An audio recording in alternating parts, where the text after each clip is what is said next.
somebody asked me a question about the Telegram. الصيد بالغلط Huh? الصيد بالغلط What? الصيد بالغلط Which spouse? الصيد بالغلط What? اللايف الصيد Oh, it's been working the whole time? Or what? الآن الصيد بالغلط I told you to turn it on.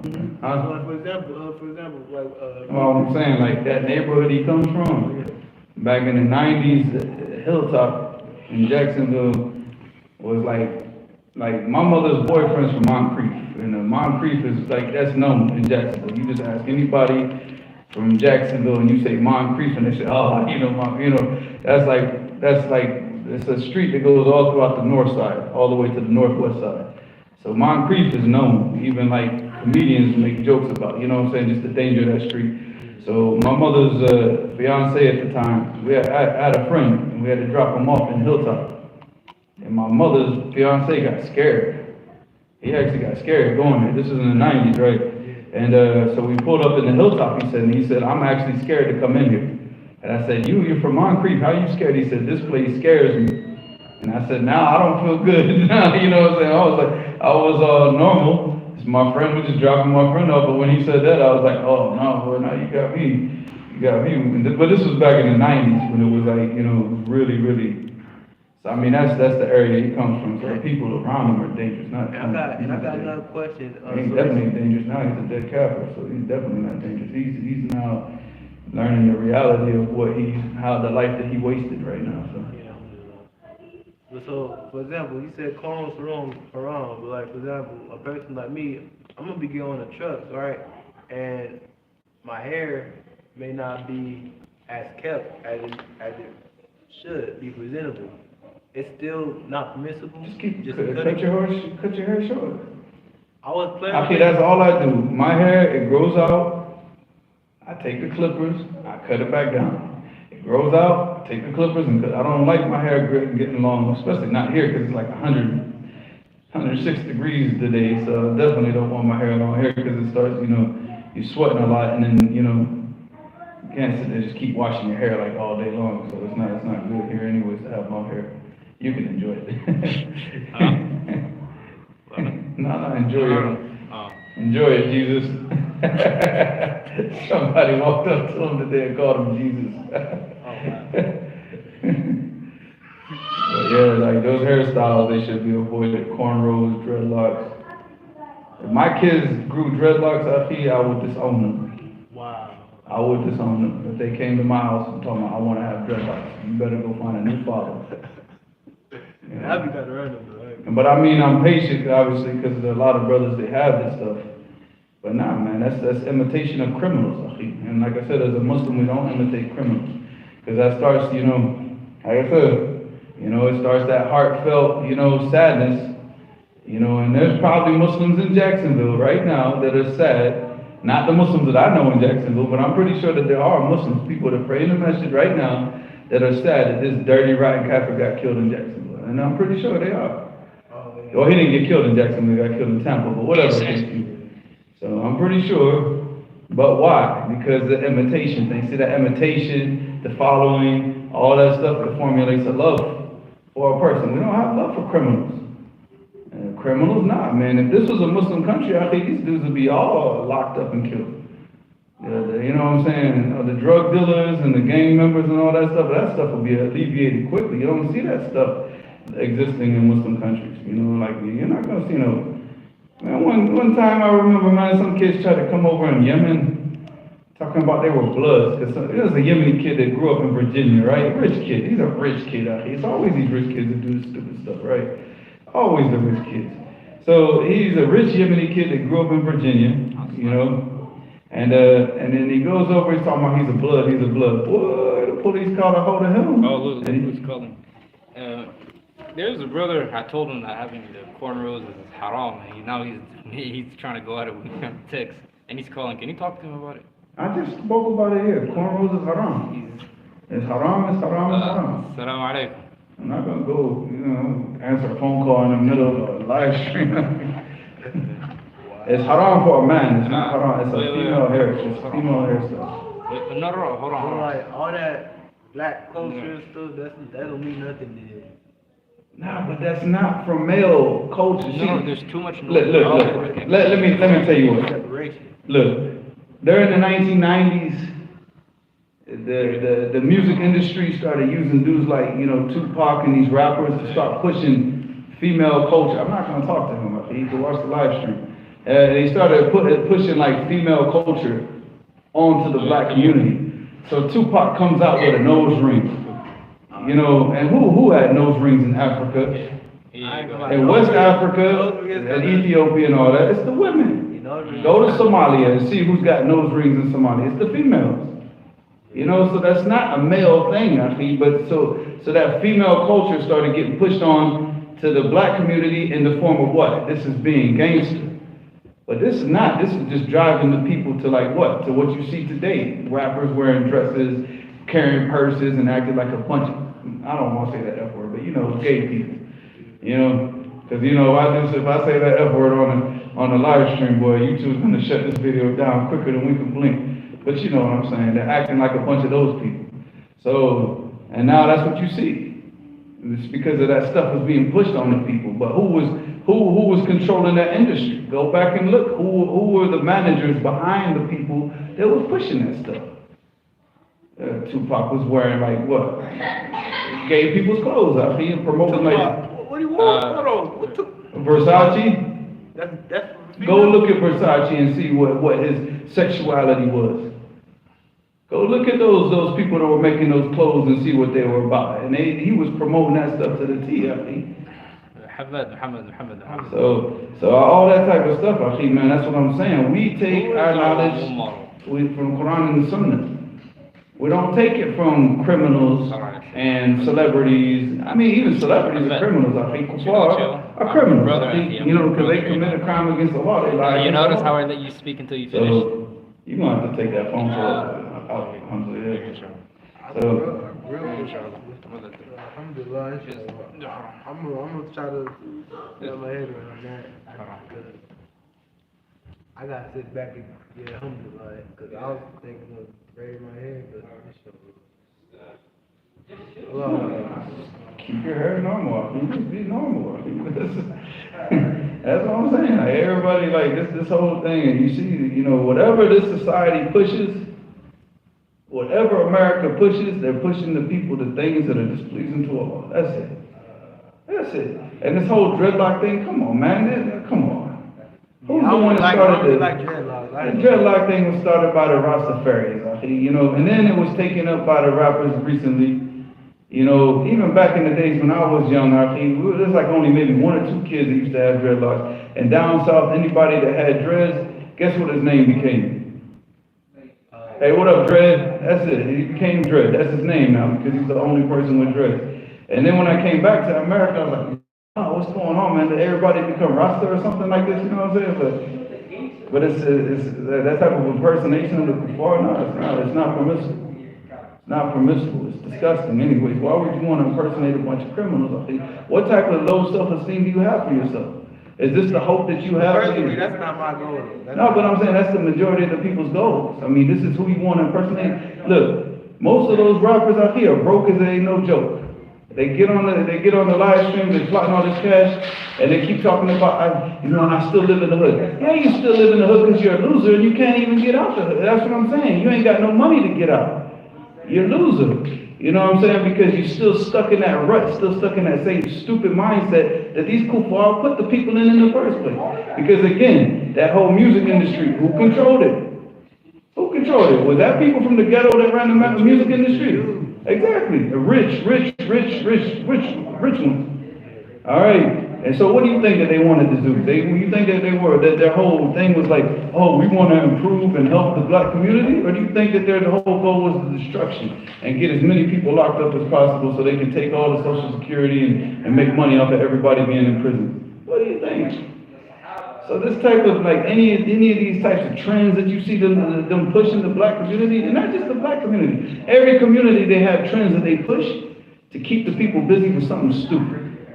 So the same thing, if you go to the Mexicans, what you got those same type of little haircuts and the same type of dress styles and the same type, they got their own music that they listen to, and it's to keep them busy with things that are no benefit to them whatsoever. So they're going to keep spending their money to have certain clothes and spending their money to get a certain haircut, certain hairstyle, to wear, and listen to certain music. For what? What's the benefit for you? Now, what are your goals in life? What are you trying to achieve in life? You just trying to achieve, trying to look like some filthy kafir, some criminal. So that's what I'm saying. That's a loser mindset, Akhi. And until you get out of that, get out of that loser mindset, Akhi, you're stuck. You're stuck. And that's why you see these dudes, Akhi, they never. What are they? What's the end? You saw this with this idiot that got killed in Tampa. What's the end? You get killed, you go to prison. But you're not going to get rich. You're not going to be hanging out with Warren Buffett, having breakfast with Warren Buffett. You're not going to be doing these types of things, living that type of lifestyle. And I'm talking about this as far as dunya success, as far as being successful in the dunya. Nah, man, it's a joke. So the same thing, impersonating and taking on the character of people like that, it's a loser, man. They're losers. All of these musicians, whatever it is, rap and country music, they're all losers. You see that these are the most filthiest of people. The actors and the actresses and the models, these are the filthiest of people. And then the thing about it is that they are willing to do whatever they're told to do just to maintain that fame. Yeah, you know about Diddy? Diddy. I don't know what's going on with him. Oh yeah, I'll be listening to keep it up either. I think nobody is going to get that famous unless they got a background, and whenever they're no longer needed, and they're just a liability, and then as long as you're an asset, all that stupid stuff that you're doing, they keep it covered. But once you become a liability and you're no longer making the money for them that you used to make, they're just gonna toss you under the bus, I think. Some of the morals ain't intact in the when you get rich. They don't want to have the morals intact. They doing a whole bunch of stuff when they get rich. We stay away from all that stuff, man. Impersonating, looking like the hairstyles, the dressing, everything, even the language. Took me a long time, actually. Yeah, I need to stop saying certain things too. My pops don't like when I say certain words. Yeah, it takes a struggle to fix the language and the way that we speak. So even to the point where we actually speak, we don't speak like that no more. Because I think, you know what I'm saying? Like, imagine that you go to I'm talking about just dunya. I'm not talking about deen, but that's the same thing. If you were to go to a sheikh, what up, dude? Check this out. I got a question to ask you, Sheikh. You know what I'm saying? It's like you talking like that, Sheikh don't look at you like it. I'm on. Yeah, I had to take a necklace off too. One of the brothers, they said that's female, so I was like, I don't wear a necklace no more. What about a watch? Not watch. Okay. Watch is neutral. He's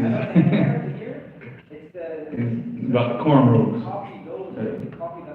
Alright, so Bismillahir Rahmanir Rahim, Alhamdulillahi Rabbil Alameen, Wassalatu wassalamu ala Rasulillahi wa ala alihi wa sahbihi ajma'in wa ba'd.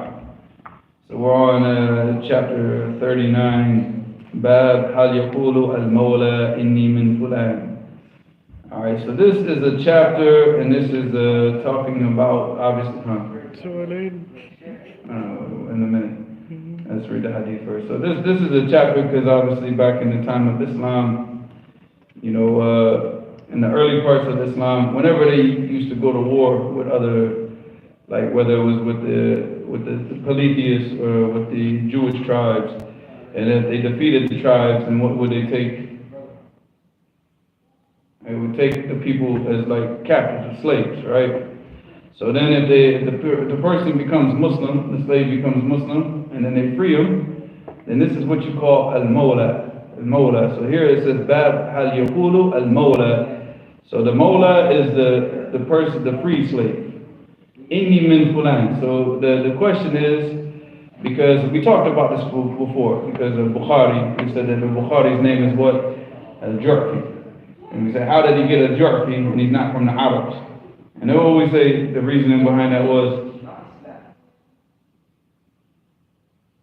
you forget.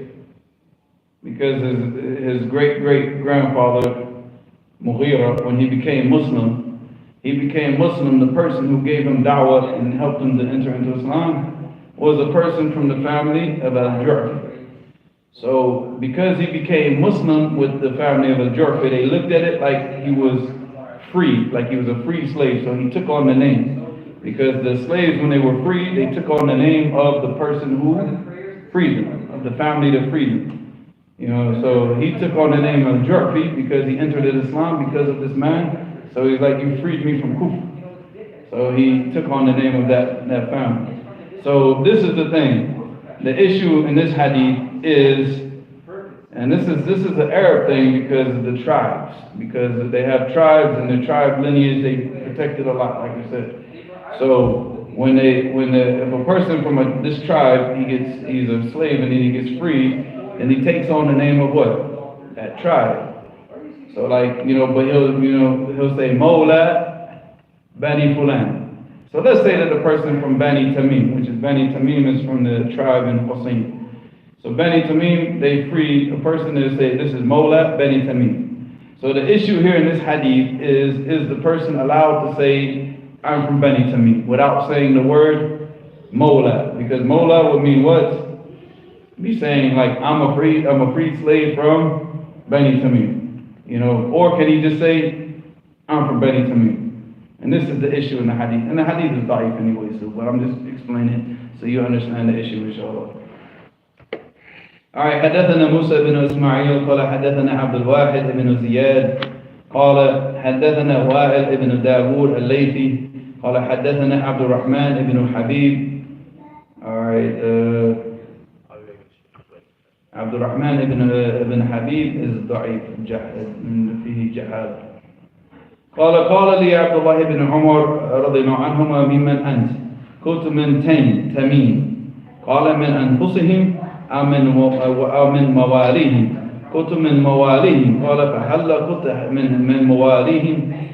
So this hadith is reported on the authority of Abdullah ibn Umar, and like I said, this Abdul Rahman ibn Habib, he's في مجهول فيه جهالة. So Abdullah ibn Umar, he went to a person and he said, Miman Ant, from where are you? Like, who are you from? So he's talking about what? What is he asking about? The tribe or the family. What tribe are you from? He said, Min Tamim, which is Bani Tamim. He said, basically, I'm from Bani Tamim. And where do we say Bani Tamim is from? Qasim. Alright, what's known as Qasim today. قال من أنفسهم أو من مواليهم. He said, are you from Bani Tamim, from them, or are you from the Mawalihim? So are you actually from Bani Tamim, or are you from the free slaves from Bani Tamim? He said, قلت من مواليهم. He said, no, from the people that were free. قال فحتى قلت من مواليهم. And then he got angry and he said to him, would you not say that you're from the free people and not say that you're from Bani Tamim? And like I said, this hadith is da'if, and the hadith that comes after this, we're probably not going to take the hadith after this today, because the hadith that's after this is authentic. But where the Prophet ﷺ said, Halifuna minna wa ibn ukhtina minna wa mawalina minna. So here, this is a statement of the Prophet ﷺ that's going to come in this next hadith, inshallah. We'll probably read it tomorrow, where it shows the permissibility of the person just saying, I'm from Bani Tamim, without having to say, you know, from Mawla. But the people used to do that just as an explanation. So Nafi', which is the Nafi', is the one person who reports from Ibn Umar the most. Because who was Nafi'? So if you look up Nafi' in the books of the narrators hadith, you'll see Nafi' Mawla Ibn Umar. So what does that mean, Mawla ibn Umar? Like Nafi' was a slave, and Ibn Umar took him and freed him, and so he became Mawla ibn Umar. So he bought his freedom, and then he sat down, and you see Ibn Umar, Nafi', he became an imam in this religion, because he sat with Ibn Umar throughout his whole entire life, taking hadith from him. You know, but if you look up Nafi', he's a Nafi' ibn Mawla ibn Umar. Mawla ibn Umar. So they still, even in the biographies of the people, you still see, they still use the word Mawla. Mawla ibn Umar, Mawla Bani Fulan, Mawla, you know, and it shows that the person at the time, either one, he might not have been a slave, but his parents were, and they were free, and they kept the name Mawla. You know, that way they don't go and they get the direct descendancy from the tribe. You know, because, I mean, the tribal thing, like I said, is very, very, very, you know, they're very meticulous with keeping the lineage of the tribes. You know. What's the question? واحد اسمه واحد خالد هو يسمع زي هذا كان في الجوجل ويخلي شو اسمه العيش حقه زي عام 1990 وهو مش حقه. هل هذا كذب؟ Of course. It's non-permissible of us. All right, there's another question. I think it was on YouTube, or I don't know where the question was. Somebody asked about the classes for the abridged Sahih Bukhari, the Mukhtasar of Sahih Bukhari, and about the questions for the daily hadith. Now, we haven't had the daily hadith classes for a while now. You know, so inshallah, hopefully we're going to start back on those classes tomorrow.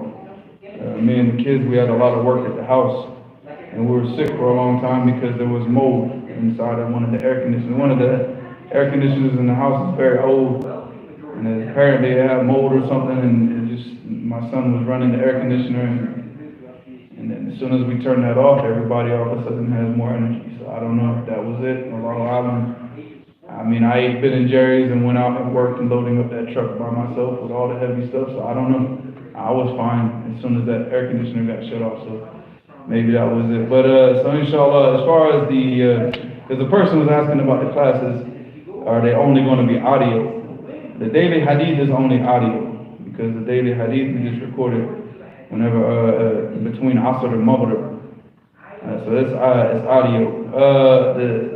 The classes for the Mukhtasar of Sahih Bukhari, we do record them, Safe records them, because we record those after Fajr, but it's on the Masjid al-Aqaba YouTube page.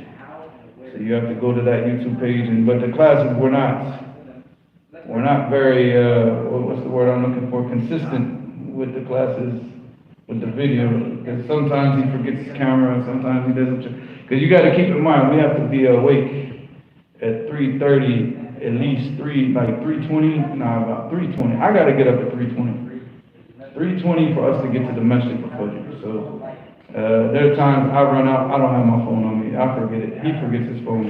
So there's a lot of recordings, the audio recordings are all there, they're on the Telegram, but the video recordings are not all there. So I mean, but the Telegram channel was set up originally for the brothers in prison anyways, it wasn't set up like, you know, because when I was in Saudi Arabia, there were some brothers in prison, Brother Fahim, Allah Yahfadhu, and other brothers like Musa, there's a brother from Hilltop, was this area where this Kafir got killed from, you know, he's from that area, and and another brother from Fort Lauderdale, Abdul Rahim. So these brothers, they wanted those durus on the Telegram because they're in prison and they can't sit there and just download or watch videos on YouTube.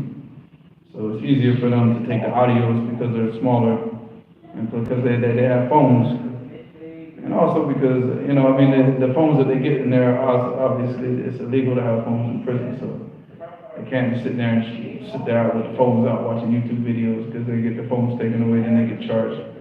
So the whole Telegram thing was set up originally for those brothers in prison. So I never ever expected a day in my life that there would be like 1,000 subscribers on that Telegram channel, because that was never the purpose for it. But over the time it just became just the place where I put all the audios. So all the audios for the Mukhtasar of Sahih Bukhari, they're on Telegram, except for today's. I didn't put today's up. We put the video up, but we didn't put the audio. I gotta put the audio up on Telegram, so inshallah. But as far as the daily hadith now, the daily hadith is only going to be audio for now. Maybe if we do it again, we might live stream it on because the whole point of the Masjid al-Aqaba YouTube channel is to get enough subscribers to the point where we can live stream from that YouTube channel. So I think, I don't know how many, about 41, 42, something like that. I think got 50. But I don't promote this stuff so long as time, so that's probably why. Maybe if I sat back and promoted it, but I don't really care, honestly. If people want to listen, they listen. If people don't, they don't, for a long time. All right. Any other questions? كثير بس حمزة مش موجود. حمزة مش موجود. Hamza, get off the phone. I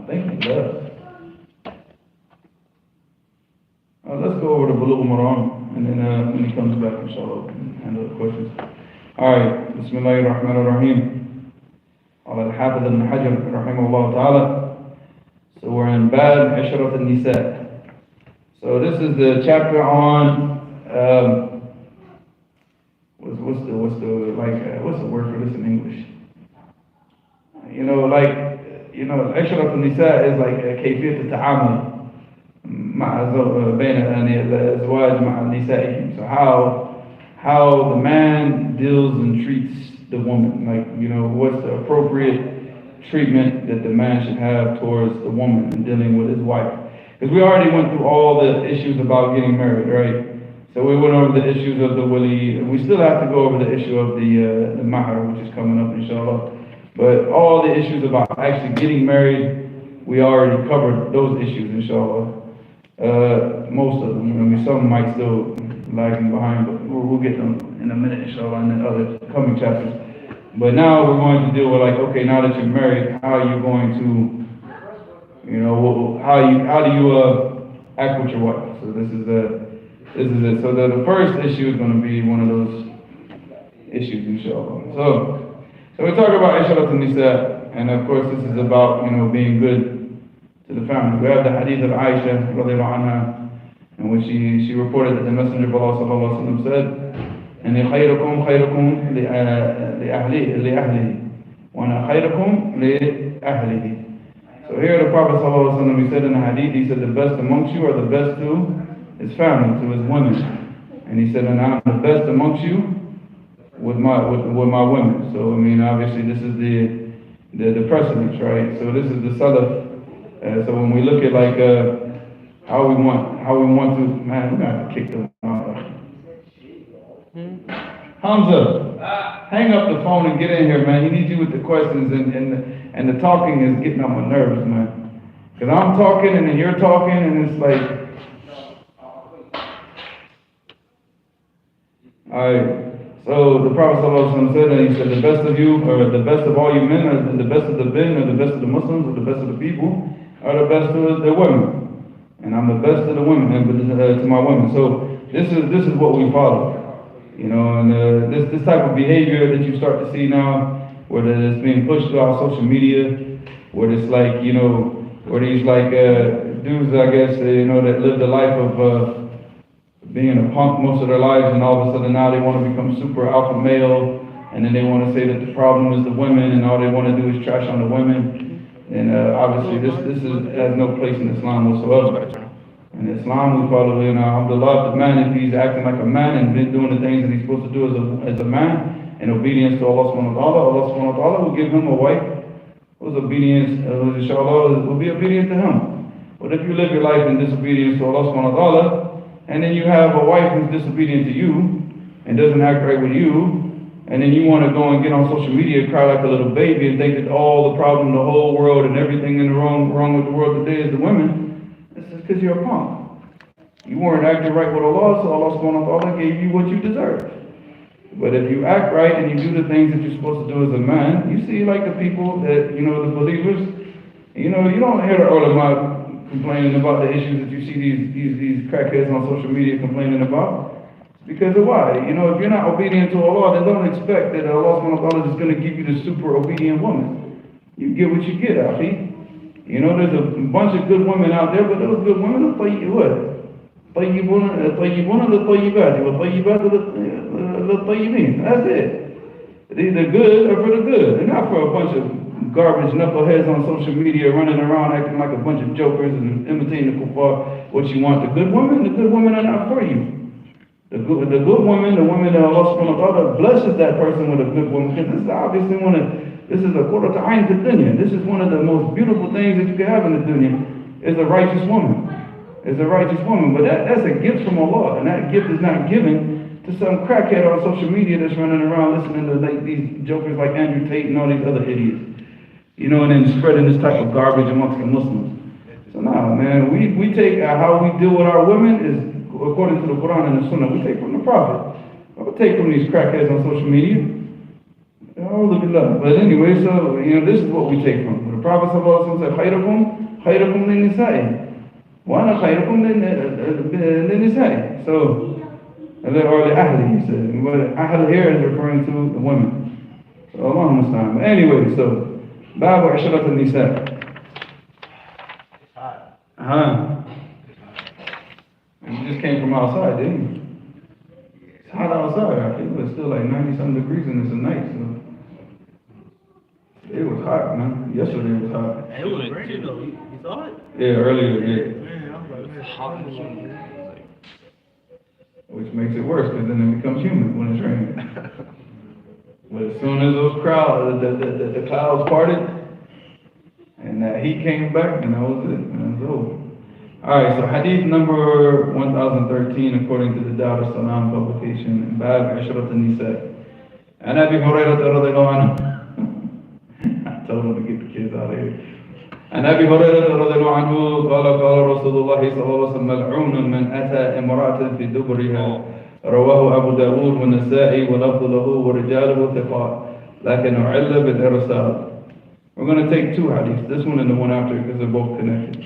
وعن ابن عباس رضي الله عنهما قال قال رسول الله صلى الله عليه وسلم لا ينظر الله الى رجل اتى رجلا او امراه في دبرها رواه الترمذي والنسائي وابن حبان وعل بالوقف.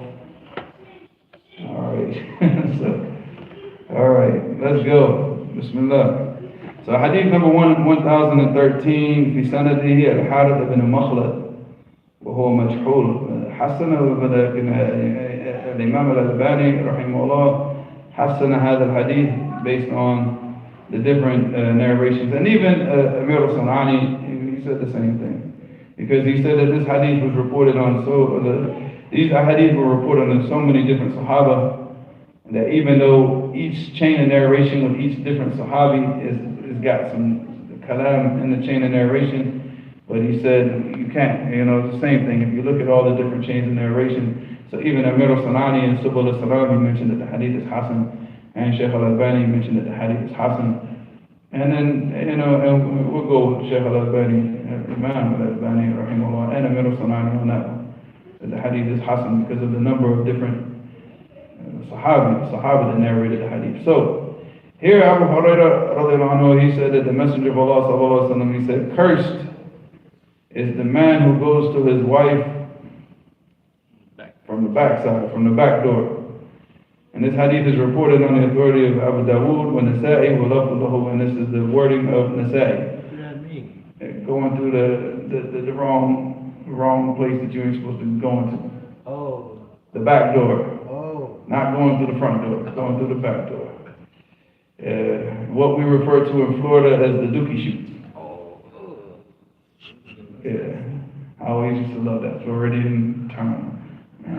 That dude, he goes up the dookie chute. Yeah, so, that probably most people wouldn't understand that anyway. Yeah, I know, it's Florida, man. Florida's got some funny. You sat there and listened to Mujahid talk all the time. You guys are sitting there laughing all the time Mujahid's talking, right? Talking about Mujahid in Jacksonville. Very, very good brother. But he's like pure Jacksonvillian, Because most of the people that you see in Jacksonville now, they didn't grow up there. They moved there. So but the people that are from Florida, that grew up in Florida, got a very, very, very specific way of talking. Very what? Very specific way of talking, not a Pacific way of talking. Pacific. I didn't say Pacific. You go back and listen to the live stream and show. So mal'un. So mal'un here means it's cursed. Man ata. So whoever goes to his woman from the back door. All right. Like I said, this hadith is hasan. So that's a curse. That the person is cursed. All right, and we're going to get to this in a second, inshallah. And the second hadith, and Ibn Abbas, and so here we have that Allah subhanahu wa ta'ala does not look at a man who goes to another man or a woman from the back door. All right, so obviously, and even Shaykh Salih Fawzan, he mentioned that whether you do this with a man or you do this with a woman, either way, you got to get up out of here. You got to go. I told you, family, you can't be up here. Alright, whether you do this with a man or a woman, Shaykh Salih Fawzan said, you're a homosexual, period. Even if you do it with a woman. You go to the back door of a woman, it's no different than if you did it with a woman or a man. that the ruling for that person is that he's a homosexual dude. Dang, so like you do that with a woman, like you did. According to Sheikh Salih Hussein. Ain't no with a woman you gonna say. Nah, but I mean, I don't agree with him on that, but yeah. Nah, you gay. No, because that means if he's gay, then you have to take the what? You have to take the punishment of the. But see, a lot of people they've taken this issue and they've stretched it out of proportion now, because they've taken statements from Abdullah ibn Omar and they didn't understand these statements of Abdullah ibn Omar. Abdullah ibn Omar, he made the statement that it's halal, but he wasn't talking about going through that. He was talking about, going from the back. But not going in the back, but going from the back. Oh, you can go from the back. Yeah, but not go in the back. So that's what Abdullah ibn Omar was talking about. So one time they actually asked Abdullah ibn Omar, and they went to him and they said, a man goes to the woman to the backside. He said, you said this is okay? He said, وَمَنْ يَصْنَعْ هَذَا? He said, actually he said it 3 times. He said, He said, مَنْ يَصْنَعْ, and he said, who does something like that? Who would do something like that? Because obviously that's a place of what? That's where you It's a place of filth. Yeah, this is where you relieve yourself of all. That's why when you about to make love with your wife, you're supposed to make a door, right? Like you're supposed to make some type of door. So yeah. So I mean, and this is in the Quran, right? The impermissibility of doing this. What? Allah subhanahu wa ta'ala said what? Nisa'akum harakum lakum. Fatu haratakum anna shi'tum. Alright, so here we said, Allah subhanahu wa ta'ala said, Nisa'akum. Now pay attention to this now, because this is where the language is important, right? Nisa'akum haratum lakum. What is harf? Well, I got a question. Hold on, wait. You took it. Harf it refers to as zira'a, to growing plants, like. So here, Allah subhanahu wa ta'ala is saying that the woman is like a place of cultivation for him, like how you cultivate the seed. He referred to her as a harf, but then he said, "Fatu harfakum." I think there's a brother who wants to come, but I think he's confused. Wants to come. Can I take a phone call? I got a But go out there. I got a question. Hold on, let me finish this. It's a different brother. So he said, فَأْتُوا حَرَفَكُمْ أَنَّا شِئْتُمْ. So he said, go to the place of cultivation, to that harf. Go to that, أَنَّا شِئْتُمْ, however you want. Because the Jews, they used to say, this was in the time of the Prophet, this is a hadith, that if a man, he goes from the back, but he goes through the proper place, that the child will come out ahwal, like he'll come out like, stupid, retarded, the kid comes out like this. So the Jews used to say this, and Allah subhanahu wa ta'ala refuted them and said, فَأْتُوا حَرَفَكُمْ أَنَّا شِئْتُمْ, that you go to that place however you want. You want to go from this way, from that way, from standing on your head, who cares? So it is permissible to please your woman from the back. As long as if it's by not but going you're into it, but like no, this is going to the correct place to go through, where the children are going to be conceived. Oh, okay, so because that's the whole point. Harf is a place of cultivation. So the back is off limits. Off limits, period. Okay. Because it's not a place of cultivation. It's a place of it's a trash bin, It's a place of filth, So that's the whole point. So here Allah subhanahu wa ta'ala said, فَأْتُوا حَرَفَكُمْ أَنَّا شِئْتُمْ. So that place of cultivation, you can go to it however you please. You want to go from this way, you want to go from that way, whatever. It's all halal for you, but you got to go through the harf, where the babies are conceived, where the seed grows, not where the seed goes to die and get mixed with filth. So that's one. And then Allah subhanahu wa ta'ala also said, فَأْتُهُنَّ مِنْ حَيْثُ أَمَرَكُمُ اللَّهُ. And another part where Allah subhanahu wa ta'ala said, and go to the women in the way that Allah subhanahu wa ta'ala commanded you to go to them. And this was the way that He commanded. فَأْتُوا حَرَفَكُمْ أَنَّا شِئْتُمْ. And so you go to the place of the harf, and this is not the place of the harf. This is not the place of cultivation. The place of cultivation is where, where the seed goes, and then the seed grows, and then the baby, you have a baby. That's the place of the harf. So that's what Allah subhanahu wa ta'ala told the people. So here, the Prophet sallallahu alaihi wasallam said, "La yanzuru." So here, that Allah subhanahu wa ta'ala does not look at the man, So this is on the day of judgment, that Allah subhanahu wa ta'ala will not look at the person who goes to a man or a woman from the back. Alright? From the dookie shoot. So that would like be considered a major sin then. Yeah, it's a major sin. If Allah is not going to look at you. Yeah. He said, Mal'un, he's a curse. So anything with a curse, not only are you cursed, but the curse is in the dunya. And the curse, what does the curse mean? What is la'na? And what does it mean? La'na huwa ib'ad an rahmatillah. Like to make a person far from the mercy of Allah. So if Allah curses you, that means that you get no mercy. No mercy for you. To repentance, right? But but that's in the dunya. But then on the day of judgment, now Allah is not going to look at you. Now you get even bigger. Now you're cursed throughout the time that you're doing this and not making tawbah from this in the dunya. And a lot of people, unfortunately, this is an affliction with the people because of the proliferation of what? What is spread amongst the Muslim community that has caused the people to start doing these types of things? Lust. No, pornography. Oh. So, I remember this when this started to become a trend in the 90s before I left America. Where it's like, this is when people started talking about this stuff, about doing these types of things. But before that, nobody could fathom. Like back in those days, the 80s, early 90s, that you would do this with a I woman. stay away from that as much as possible, but like, it'd be out of, like, I'd be like, this is crazy. Yeah, because back in those days, if you did that with a woman, what's keeping you from doing what it do? So we would look at the person like he's what? Yeah. Crazy? Like Sheikh Saleh Fawzan said. Cursed. Yeah, like not cursed, but he's from the rainbow folks. Yeah. The rainbow Is that generation. considered much new? Huh? Never mind. Go ahead. I mean, it used to be considered a psychological disorder, but now all of a sudden it's just normal. But then again, psychological disorders now are normal. See, the thing is now, if you are normal, you're the strange one now. If your mind functions properly, you see truth is truth and falsehood is falsehood, you are weird now, because psychological disorders are the norm now.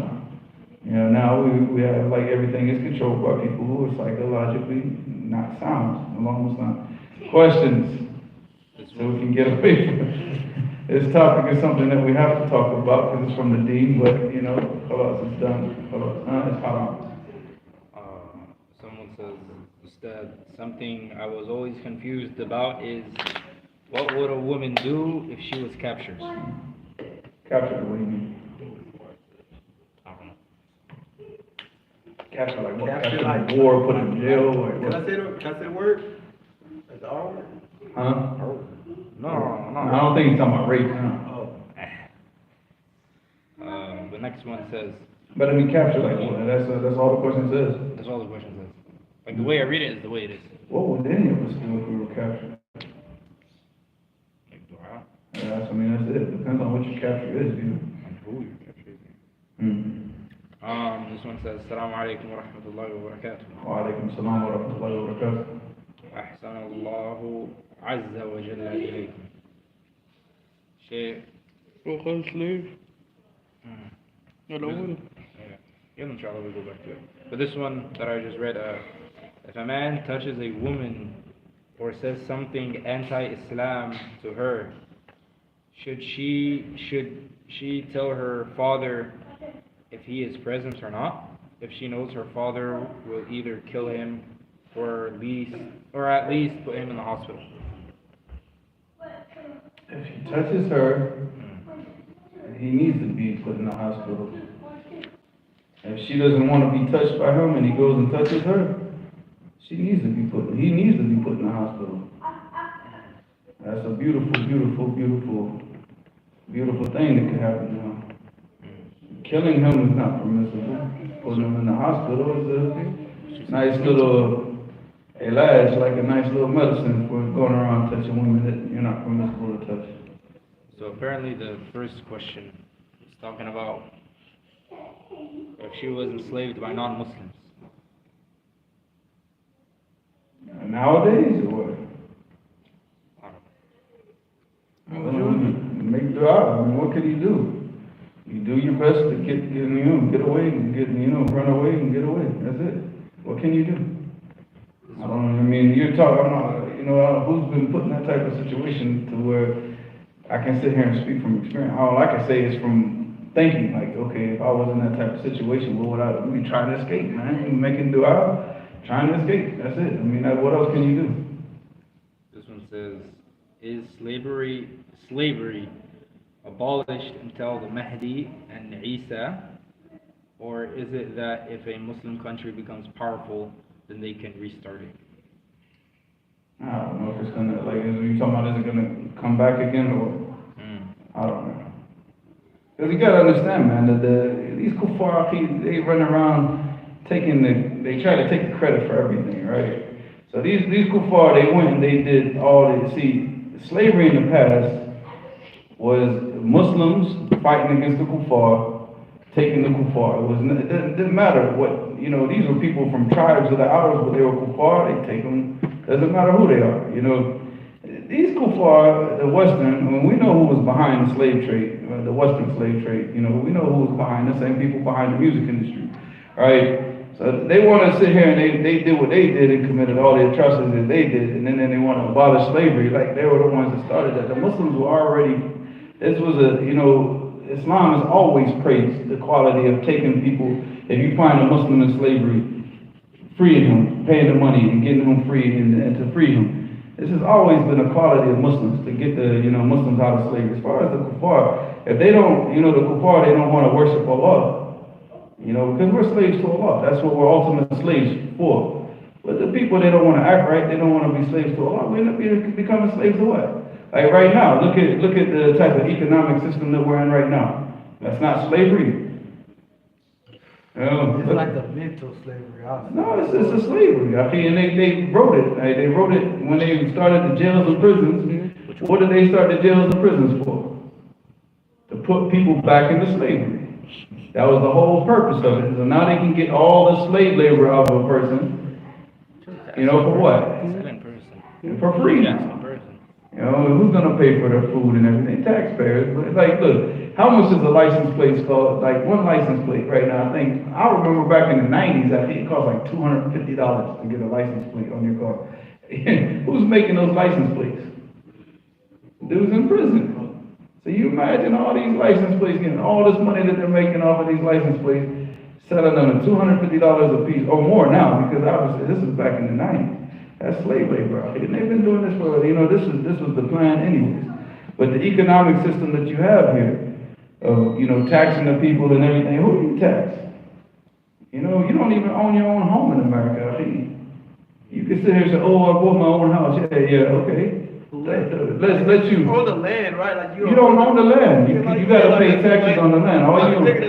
Like how you own the house?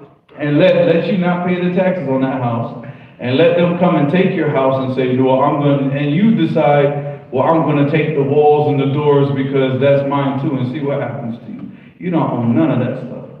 You don't own nothing, because that's the whole thing. So I mean, the people, they don't, if you're not going to be a slave to Allah, you're going to become slave to something else. Your desires, you're going to become slave right here, like this economical system that we got. Look at this, Akhi. Well, like, over Yemen, Saudi and all these countries, now Saudi is different, but back in the day, nobody pays taxes. Taxes are unheard of in these countries. And then then come back to America, it's like, where's all the money going out here? They're taking all this taxes. Actually, act right, Allah subhanahu wa ta'ala puts these people over you. So, I mean, as far as that stuff coming back in full swing as it used to before, I doubt it, because there's going to be too much killing in the last days. There's not going to be too many people held captive in the last days. It's going to be killing. It's going to be full of killing. So I doubt that people are going to be concerned about, taking over a country and taking slaves. I highly doubt that's going to be concerned. Allah knows best. I mean, just when you look at the hadith about the last days, people are going to be wiped out. Even to the point where there's not even going to be anybody to inherit from somebody. So, This one says, question, most parents are giving their very children mobiles, phones/tablets, so the children would be out of their hair. What advice would you give, please? You see where my children are right now. Where are they at? On my left or on my right? No, they're in the masjid. Oh. And my children, every day, they call, we're going to masjid today, we're going to masjid today. There's your answer to your question. Huh? No, bring them to, get them in the masjid. Get them in the masjid. Don't give them phones. I mean, you know, now you gotta kind of give them a phone because how you gonna contact, you know? Oh, flip phone. Huh? Flip phone. I think serious. Yeah, you can send that kid to school with a flip phone in 2024, honey. Don't send them to You, school. your kid's gonna become suicidal from all the bullying and all this stuff that they're gonna. I would like to wear it. It's a nice idea, but you know, come on, man. You know, like, hold on. Well, ding, ding, ding. But you can only SMS me because I don't get internet on this thing. You know, it's like, come on, man. I mean, like I said, it's a beautiful idea. I love it, but you know, nowadays, if you send your kids to school with that, just imagine the type of torture they're gonna have to go through. They're gonna hate you, so homeschool your kids, man. That's the other solution. Huh? This one says, Ustad, a brother wants to know if he listens to Quran while running, jogging, is he rewarded for it? He wants to benefit from his time, multitask, and cure the diseases of his heart, etc. So, well, I mean, if he can pay attention to it, as long as he's trying to listen to it for the purpose of. I feel like I know So how it's you can permissible? answer this. That's permissible, like. Yeah, I mean, Now, or like. no, it's better. What is he gonna listen to? Music? I mean, of course, it's better for him to listen to the Quran. Especially if he were to take, like, for example, like a surah that he's trying to memorize and put it on repeat and listen to it the whole time he's running. It's beneficial because now it starts to help him to start to memorize it. You know, if that's the purpose, but not just to have it like in background noise. You know, but to actually have it. Proven fact, like your brain starts to work better after your workouts and stuff. And stuff like that. I feel like that's what happens to me. I feel like. No, I'm not a scientist, so. I'm not saying from science, but experience, yeah. No, yeah, from experience, like that's how I feel. Like I feel Like an hour later, after I take the shower, I feel so relaxed. I ain't gonna lie. But during So this one says, but I feel like I know how you're gonna answer this question. How does a beginner student of knowledge stay consistent and passionate about seeking knowledge and making the most out of his free time and not burn himself out? I said, I wrote a whole book. I wrote a whole book about it. You know, but as far as like anything, you know, if you're passionate about something, you don't burn yourself out. If you're motivated, that's when you burn yourself out, because motivation is a bunch of garbage. So people, they get motivated and they think that this is passion because they're like really, really motivated to do something. But then after like 2 weeks, 3 weeks, they're like, you know what, I don't really want to keep doing this. And then because that motivation wears out, man.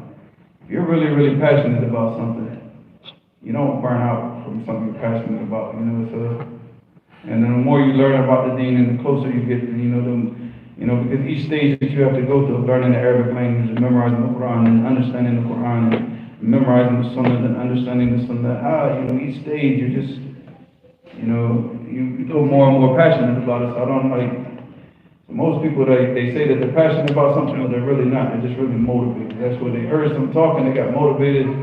That motivation ain't going to keep, that motivation will drive you from here to that fence. And then you're going to have to take yourself from there to the Atlantic Ocean. And beyond the Atlantic Ocean, you have to push yourself. You have to drive I remember yourself. one time I was trying to do art. It's so long, but I actually got it pretty good.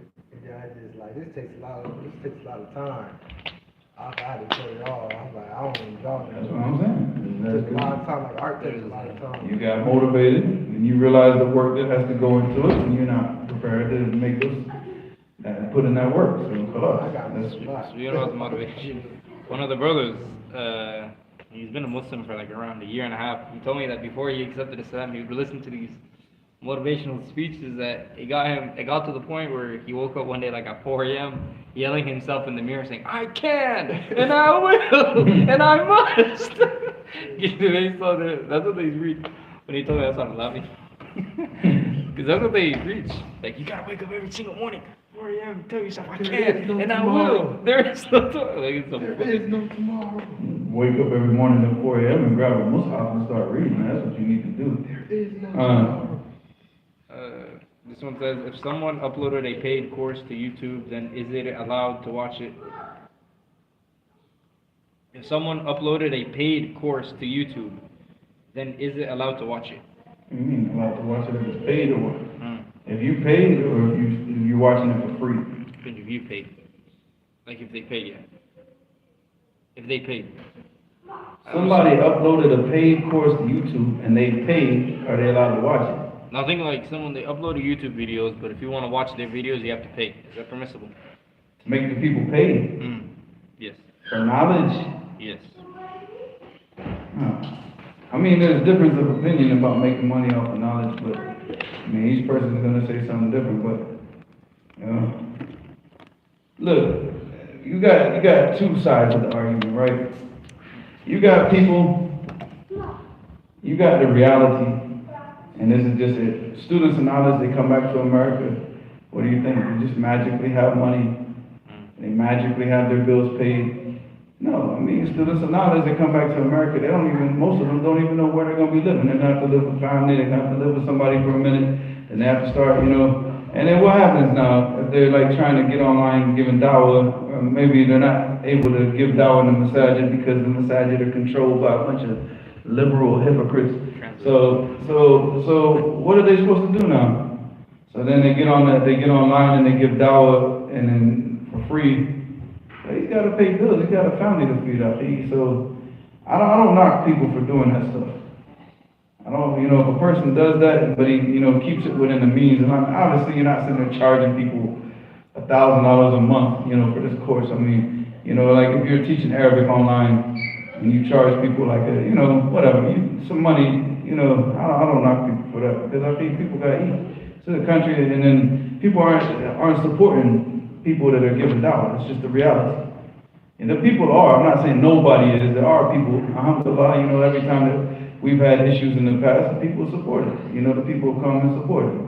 And Sajid, he's had the thing with the school, and the people constantly supported Sajid, and he's still working on getting to school, but the reality is for a lot of the people, they don't have that support base. It's not present. So then they're forced to get online and, try to do things to make money, or they have to get a regular job. So now you get a student of knowledge who sat overseas and studied with ulama, and now he comes back here working at what? A telecommunications company or something, or what? I mean, or Amazon factory, or like what? You know what I'm saying? And this person, he should be teaching the people. So, we're going to sit here and knock him for getting online and charging money for courses. I mean, obviously, if he's charging like this exuberant amount of money and trying to get rich off of dawah, then of course, that's shame, yeah. Shirk. Huh? Shirk, right? No, not shirk, I'm saying, but he's just trying to, he wants to get rich, like this is his goal. It depends on his intentions, right? If he's just using the knowledge just to get rich, then of course, yeah, that would fall into that, but... We said we have to go one by one. He's doing the questions now. I'm just reading the questions. Yeah. Makes sense. No, because he knows all the people. This one says, yeah, you're probably kicking off. I read the first part. It says, what about an imam? He is doing the khutbah and managing the masjid. Does he deserve a salary? What about an imam, like of a masjid? He is doing the khutbah and managing the masjid. Does he deserve a salary? I mean, there's one thing that people say, I mean, what do you expect him to do? Be the imam and full time and what? How's he going to feed his family? But to come back and say, I demand this and I demand this, you got to give me this, you got to give me this, and being like that, or some people have done that. Some people have come back to the West and said, you have to give me this amount of money, you got to give me a house, and the house has to have this, and you got to, the demanding thing, no, it's not permissible to go around demanding all this type of stuff for knowledge that you're supposed to give to the people anyways. But if you want that person to be an imam in the masjid full time, where he's like dedicating his whole life to, giving the khutbahs, giving the lessons, I think that person has to be taken care of. That's that's just common sense. I mean, obviously he shouldn't be, trying to get rich off of it, but I mean, he's gonna have to feed his family. He's got rent. You got things like here, you know, look at this, man. Like, I moved to Fresno, and I had to start paying the electricity bill here, and just realized, I mean, you know how much you think the electricity bill is just every single month? How much you think? 600. Yeah. No, right now it's less than 600. It's been $500. $500 per month just for electricity, I think. You're gonna tell this man like, no, you can't ask for money, you know. No, I mean, this is the person should be taken care of by the community. You know, he shouldn't have to come back and say, I want this. The people just take care of it. I mean, if he's dedicating his time to, you know, to teaching the people, they give him a salary. I mean, like I said, there's gonna be a lot of people that disagree, and there's other people, and I look at both sides and I say, you know, whatever. You know, if you say no, he shouldn't have a salary, he should work for free. Okay, that's your opinion. But what would you rather have this person taking a salary, teaching the people, or, you know, not taking a salary, working at Amazon or working at some grocery store instead of teaching the people, because now he's got to feed his family. He can't sit up in the masjid for free all day long, and the people aren't supporting him. So, I mean, you gotta common sense, I think, you know. And if the people took care of the people, like you have, like Saturday, you have government. The government takes care of the imams. So the masjid doesn't have to pay them anything. They get a salary.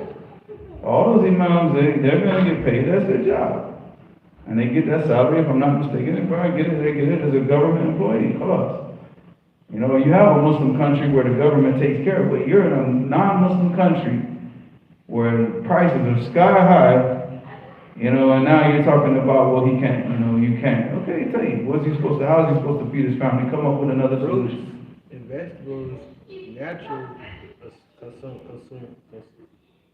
stuff, they actually pretty cheap.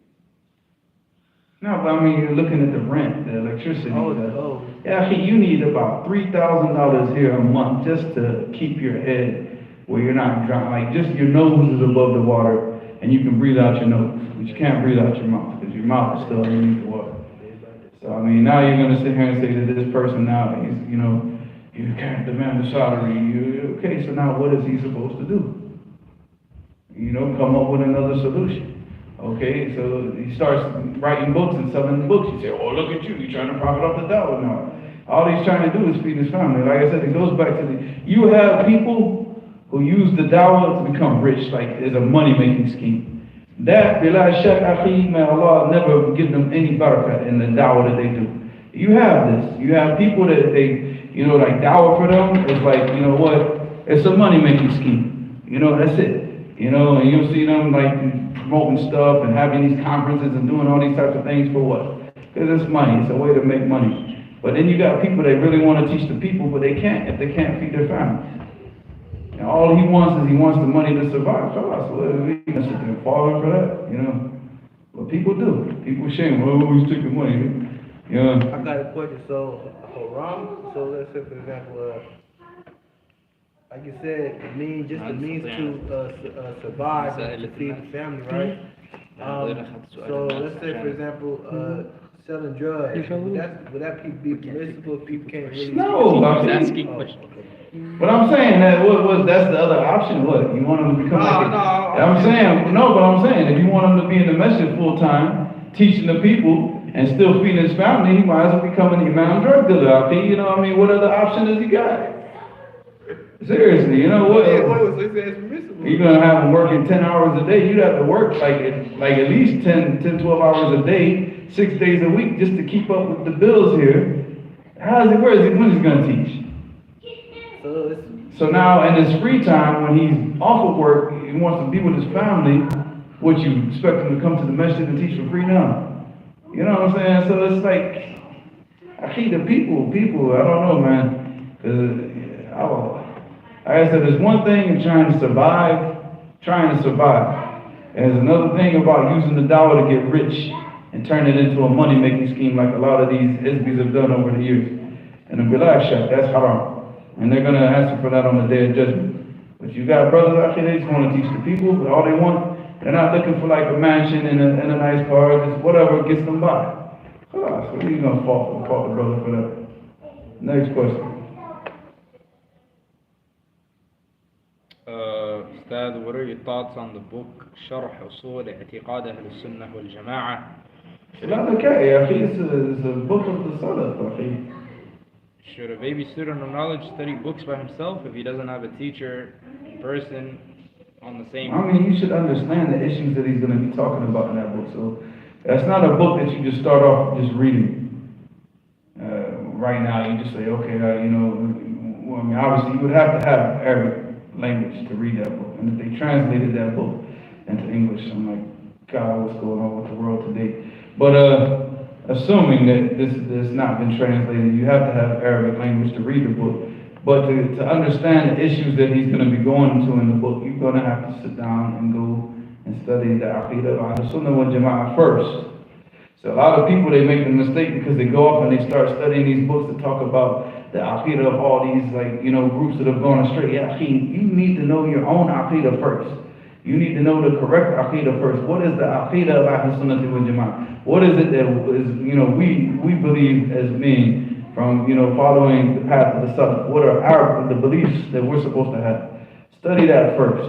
And in those books that go into all the different groups and how they went astray, then, you know, you start to study. You study al-Wasatiyah, you study al-Tahawiyah, and you start to understand these issues. And now once you understand them, then you can take a Sharia, you can take Lalakai's book, you can take all the other books, you know, Sunnah, you know, Ibn Battah's got the book, you know. So these are very, very, very beneficial books. But, you know, you have to read them with the understanding of what's going on in those books, not just pick it up and start reading.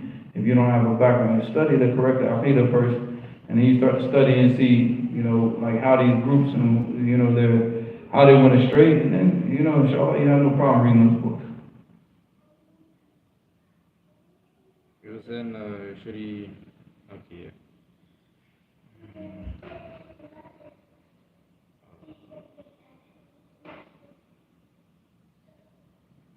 What are you typing away at, man? No, I'm not typing. أنا أقول له This one says, does the hadith show the prohibition of hitting the face? And if so, does it also apply to the kuffar, since this wording of the hadith doesn't mention his brother? And all the other hadith, they're talking about either woman or the brother. Your brother or a woman. So it's applying to the Muslims. I'm not Not saying that you know, if you saw a kafir, you know, like, look, man, if the kafir is attacking you, and you have to defend yourself, and you only punch him in the face, you punch him in the face. You know, but the rights of a Muslim, you don't hit him in the face. It says, does a woman have to be circumcised? Well, I mean, it's the issue is whether or not it's permissible for a woman to do that. She doesn't have to be. They've done it in the past, I mean, as far as the permissibility of doing it.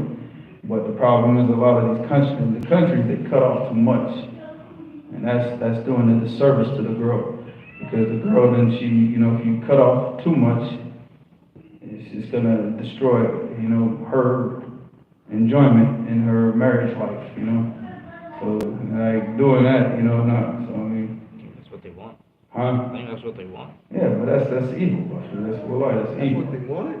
They wanted to... Now they want to cut off the woman so she doesn't commit fornication. You want the girl to not commit fornication. Is that... Raise her up on Islam. Raise her up with the correct understanding of the Quran and the Sunnah. You cutting something off from her is not going to keep Shaitan from messing with her. You know, so... That makes it kind of like murdering a dog or something? I'm serious though. No, they just cut it off so she doesn't have so much sensation, so she doesn't get excited. So that's evil. That's evil. That's a disservice to the girl, and that's a disservice to the man who marries her. Because you can't imagine being a man married to a woman just there like a piece of board. The last question you sent, that's the last one you take. It's already late. What's next? Say, you sleeping? You already answered this question past week. This one says, is it permissible to watch cartoons like Dragon Ball Z, Avatar, The Last Airbender, Ben 10, Robot Chicken, etc.? Robot Chicken is definitely haram, whether drawing would be halal or I mean, not. if the drawing's haram, then watching it is haram. But So if the Prophet ﷺ said, "Ashaddu adab yawm al-qiyamah lil-muslimin," so the most severe punishment on the day of judgment is for the people that draw these pictures. So if you're watching it, then what are you doing? Is ta'awun ala ithmi wal udwan. Proving. So I mean, well, you're doing ta'awun. They won't have the show on unless people watch it. So if you're watching those types of things, then you're sharing in that sin. So. This one says that can we utilize the blessings Allah Azza wa Jal has given us, like books, physique, personality, etc., to earn from the dunya and use it in the way of Allah and have it in your hand and not heart? أنت Oh, بعته؟ yeah. No. شو؟ And skip it. But technically, speaking of the cartoons, because cartoons, like for example, the eyes and stuff like that, would that still be considered, you ترى know, تدخل wrong? داخله؟ All of them. There's nothing about cartoons that's مش halal. هذا؟ Drawings, music, kufr, all the type of foolishness that they put in the cartoons. There's nothing about cartoons that's halal, so. This one says, can I play video games where I take interest inside the game? I feel like they're just trying to be funny. Fornication. Yeah, you commit fornication. That's like, it's like smoking crack halal. He'll give you a choice to commit fornication. Yeah. No, he's saying like to take interest in the game. Okay, come on, man. What do you think? Well, because it's in a video game, it's permissible? Like playing Call of Duty where you kill No, what is he talking about? But he's not actually physically getting the money, but the interest is going in the game. Yes. Yeah, you're learning kufr. You're learning how to do those things. This one It is says, uncensored too, by the way. this one says, In the game. this one, this one says, is a haircut fade considered qaza'? Oh, so this is going to Abdul Malik now, huh? It's right there. I He didn't said say. haircut what? The fade. Is a like a mid fade. The Ali Dawah haircut. You backstab it. No. Is Yeah, that the considered? Ali Dawah haircut is considered qaza'. And what's interesting is that they only used to do this for the children. That's it. No more questions. That's it. That depends. It's an important question, but they only used to do this with the children. Because in the hadith, that's what the Prophet ﷺ mentioned about the child. Because they used to do this with the young children. But now you see grown men cutting their hair like this. So yeah, that's haram. Yeah, but this is As the Prophet ﷺ said, what? Keep it or what? Shavral Libro. And they shave it or leave it or cut it or leave it or. I think this is talking about the concept of drop shipping. But it says, is it Concept of allowed what? drop shipping? What is that? I think when you're selling something you don't own. أنت بس تشتري شيء وتبيعه للناس. Like when you sell something that you don't own. That's wrong, right? No, but it depends now. Are you selling it from a factory where they have all the products? Because see, what they do nowadays is, like for example, if you sell something that you don't own, that's haram. But it doesn't have to, you're talking about it being in your physical possession. But like what a lot of people do nowadays is because they get, they work with these these clothing store, like shirts and the hoodies and all this type of stuff. So the materials and all that stuff is there. It's available at that factory. But they're not going to make the specific thing that you're asking until you what? Until you pay the money. But all that stuff is there. It's not that stuff is not there. It doesn't have to be in your physical possession. It's in the possession of the factory. And you're selling through the factory. The money is going through the factory. You're getting a cut off the money coming back. So you're buying from the factory. So I don't know whether that's what they're talking about or what. This one says, it says, is it allowed to market and sell a product that I don't have yet online and then buy and ship product with the money from the sale? No, you don't possess it, you can't sell it. You can't take money from people for buying something from you that you don't possess it. It's not even colossal, not even existing. So I was talking about the stuff being there, but then you just produce it. Because all the machinery and everything is there. But no, if you don't even possess it at all, how can you sell something and take money from people for something that you don't even possess? That was That was the last واحد question. قال شيء That's like saying, you know, I'm going to sell you this fish that's in the water. You know, مثل السمك في الماء. You know, it's like, I'm going to sell you this fish in the water. You give me the money, and I'm going to go out and get the fish for you. You don't possess the fish, you can't sell the fish. You know? I'll answer this.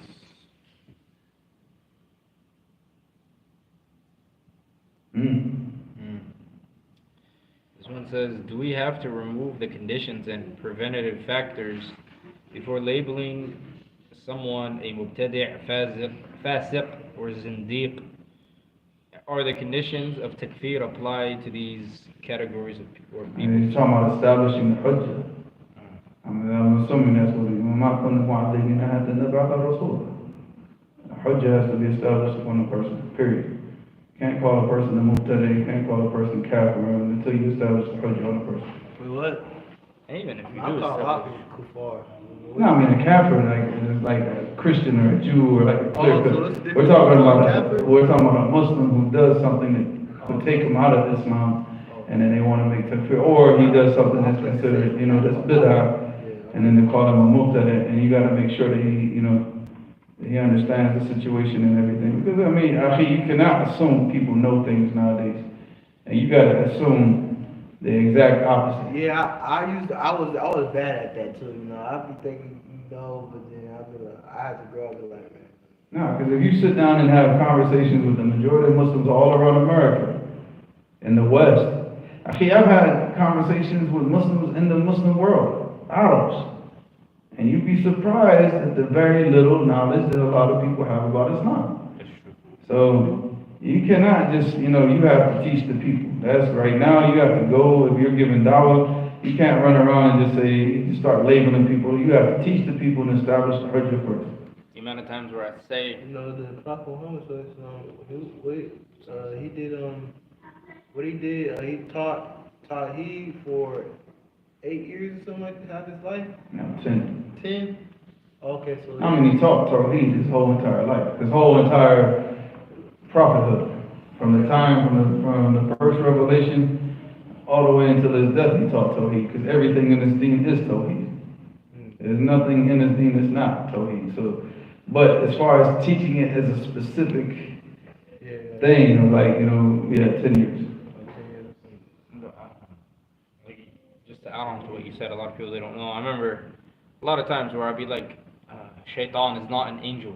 People are like, what are you talking about? Yes, he is. And then, No, but there's ikhtilaf amongst ulama about that. So, I mean, you have ulama that have ikhtilaf about that. But I mean, the rajah, the strong opinion, no, of course he was. The Quran is against this. No matter like what, the Quran in multiple places. كان من الجن. I know, it's all okay. لا يعصون الله ما أمرهم. I know. I'm saying you still find that ikhtilaf amongst the people, because they get affected by the narrations of the Jews and the Christians, and it's happened in the past. What's the next question? So you said amongst the ulama, you said? From the past, yeah. Read the Surah Tabari, you'll see. فتحت واحد يقول أنت ما رديت له. Yeah, see, because there's like this is a whole ocean of questions. Wallahi is an ocean. Look. مش كله. بس فتحت واحد قال You أنت ما can start رديت له. just like having a live stream of questions and answers in a long time. He skipped over the first place. فتحت واحد. What are we going to do if we finish Bulugh al-Maram, man? We're going to do 40 hadiths of Imam Nawawi, we're going to do Kitab Tawheed. Let's take a poll. Alright, brothers, let's get it ready. No, they'll probably do it now. Because I got to check with Jarir, right? The bookstore Jarir here in California. Because I just ordered some books from them, and they sent me 36 copies of 40 hadiths of Imam Nawawi in English and Arabic. But I don't know if they send it by, I got to call them tomorrow. I'm pretty sure they send it for the purpose of, to give it to people to teach. But I just need to make sure, inshallah, I'll speak with them tomorrow. So that's why I was going to ask if we were going to do that or we do Kitab Tawheed. But since they sent 36 copies of it, I think when we finish Bulugh al-Maram, or at least, we're not going to finish Bulugh al-Maram, but when we finish these chapters of marriage and divorce, then we'll go in and do 40 hadiths of Imam Nawawi, and then we'll start Bulugh al-Maram from the beginning, inshallah.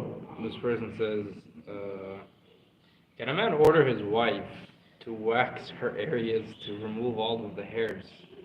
She should remove all the hairs, and that's a part of the fitrah. You said she shouldn't? Yeah, she should. Oh, she Oh, I should. about to say what? Yeah, the man and the woman. She remove the hairs, the pubic hairs. It's nasty. You want to, like, that's nasty. It's- Yeah, for a woman to have a bunch of hair down there is nasty. For a man, for anybody. Hair in general, though. Hair Yeah. in general. Yeah. Not in general. Like, No, hair In that area, it's no, like, nasty. no, like, I'm talking about like. No, hair we're on talking the about in that area. Oh, yeah.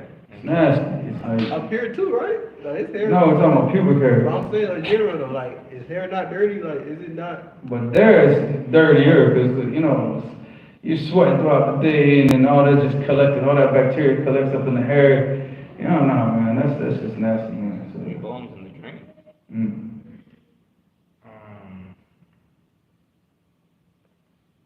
Okay.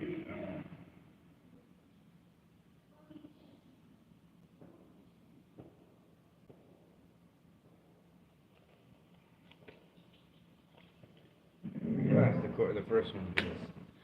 Gotta go read through 1,000 questions just to find one question now. Yeah, inshallah, this will be the last one. You hear that? Sounds like fireworks. Do you recommend the brothers prioritize studying Nahu/Sarf before going into the books of Aqidah and Tawheed upon going overseas? By Abu Duj. Study Nahu and Sarf and read the books of Aqidah. You can still study, you know, like Usul al-Salat, Kitab Tawheed, and Wasatiyah. That's not going to take you, you know, if you're studying those things just to understand, but not to focus on, like you want to focus on Nahu and Sarf and these things in the Arabic language in the beginning. Because once you get caught up with all these other things, you know, Mustalah Hadith, Usul al-Fiqh, and all this, if you're not, whatever, you know, you're not, you know, most of the times people, they don't go back. It's like they want to go back and study now because it's really, really tedious and difficult, man, for a lot of people. I didn't find it difficult. I found it fun, but you know, and I used to sit there and read books of Nahu back in the days, like, you know, the Shaf, you know, Al-Qatr, and all these different books. Like I was reading a novel, but other people, they find it very, very difficult.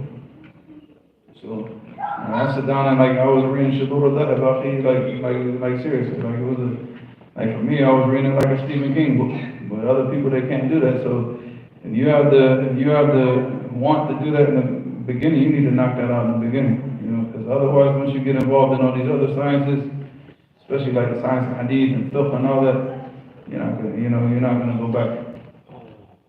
Just I wanted to add, there was alhamdulillah, a brother, he took Shahada before Dhuhr time. And I remember how I told you sometimes when I was in the state, we send a bunch of students to go talk about, like, to go like interview people at Mr. Fresno. One of the brother, he's the brother, alhamdulillah, he used to be in that class last year. And his very classmate, he came to Mr. Fresno and he tried to debate me. I like rammed him against the wall and whatnot. And then, but when he came and he took Shahada, I said, what were they teaching you in class? Because I was curious. He said they would tell us, go and try to shake them in their faith. Like, I just wanted to tell you, so just tell the people to seek knowledge. Because wallahi, he told me, he said the teacher would literally tell us, go to that specific area and go and try to tell them something that would shake them in their faith. Well, like these crackheads up in these universities come and debate, well, like with our children, they lose. He tried. Yeah, well, like they lose with the children. Now, people like they could, you know, ain't nobody worried about them. Because they're stupid. Well, like these universities, they produce the stupidest people nowadays. You know, yeah, because the thing is why do the universities focus so much on arguing and debating? Because they know that they're on batil. See, the thing is Islam, we focus on what? Preaching. Getting knowledge and calling the people to the deen. And the people accept it. Like you see, like right now, they can't understand why all these people are accepting Islam. Even though they push it out on the social media, what? They try to do everything they can to make us look bad. And all we do is call. We don't go around and debate. We don't have to debate because we are not calling to falsehood. The people who focus on debate are the people that are calling the people to falsehood, so they feel they have to debate and win debates to validate their garbage that they're calling the people to. They're not calling the people to anything anyways. They just arguing with people. But us, we call the people. You know, and that's what we were commanded to do, you know. So, I mean, we're commanded to call the people. We're not commanded to debate with the people. And even when Allah subhanahu wa ta'ala did mention وَجَادِلْهُمْ بِالَّتِي هِيَ أَحْسَنُ, this is in a situation where what?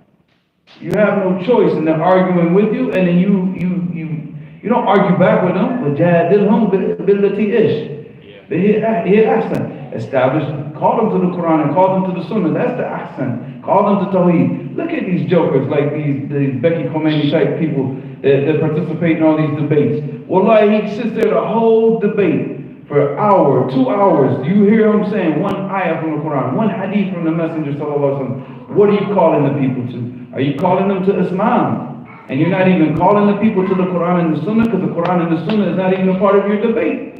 You're calling the people to logic. You're calling the people to your understanding of this is the way it should be because this is the way I understand it. You understand? Where did you get that understanding from? Some Catholic professor up in Harvard or in another university where they just produce a bunch of idiots to argue. You know? I always tell myself, what is an Aristotle compared to an Ibn Taymiyyah? What is that like? And Aristotle compared to Ibn Taymiyyah. No, I say it as a belittlement to an There's Aristotle. a pile of dog poop compared to a 5-star restaurant or something like that, you know. Yeah, like a sirloin steak, you know. You know, which one would you rather have? I mean, obviously, Sheikh al-Islam Ibn Taymiyyah, sirloin steak, and the dog poop is Aristotle. But of course, that's what the people call the people to. So, long time. I mean, go back and read how these people were. Read their lifestyles. I think they used to man, come on. Look, Aristotle, Socrates, and those little gay dudes in the Greek era. The little boys weren't safe around them. Those are the people you want to take knowledge from. A bunch of, Bati boys that run around chasing after little boys' backsides. This is where you get your knowledge from. Now we take knowledge from Rijal. Our knowledge comes from the Quran and the Sunnah, and it's been through a whole transmission of a man to a man, real men. So all this type of foolishness and what they teach in the college, I think, come on, man, I ain't got no time for that stuff. And nobody worried about some idiot from some college coming here debating with some people. Wallahi, akhi, these kids over here can defeat them in a debate. Yeah, even Obama can defeat them. No, I even tell myself a lot too. I'll be like, we're talking about a kid named Obama. We're not talking about the former president of the United States, because he's an idiot from college too. So he was taught the same argument, and that's why you see that a lot of these educated dudes, they go to one of two things. Quote unquote educated. They go to masters in philosophy, or they go to law school, so they can learn how to argue even more. So no, it was even I was asked. Or law school. Wait, real quick. I tell myself a lot too, like, what is like a Darwin compared to an Imam Ahmed? Dog poop compared to a sirloin steak, or whatever that is. Like, when you really study. I don't really care about the sirloin steak, honestly. I would like a plate of fasa with a big malowah, How? Bring us. This fasa, malowah. And Bismillahirrahmanirrahim, right? That's it. They're talking about my toothbrush. They were saying what kind of. Someone said what kind of a toothbrush does Hamza use? How does this bring you closer to Allah? Yeah, come on. Last question. Last one. If you have something important. Or is that which one? The long one? No.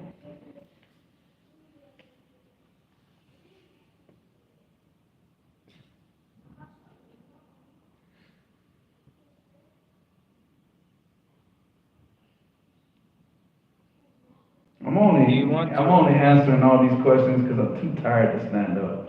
Because we gotta pray right now. It's time for salat, but I don't want to stand up. So it's like next question, because we should have been done 20, 30 minutes ago. Go ahead. Are you ready?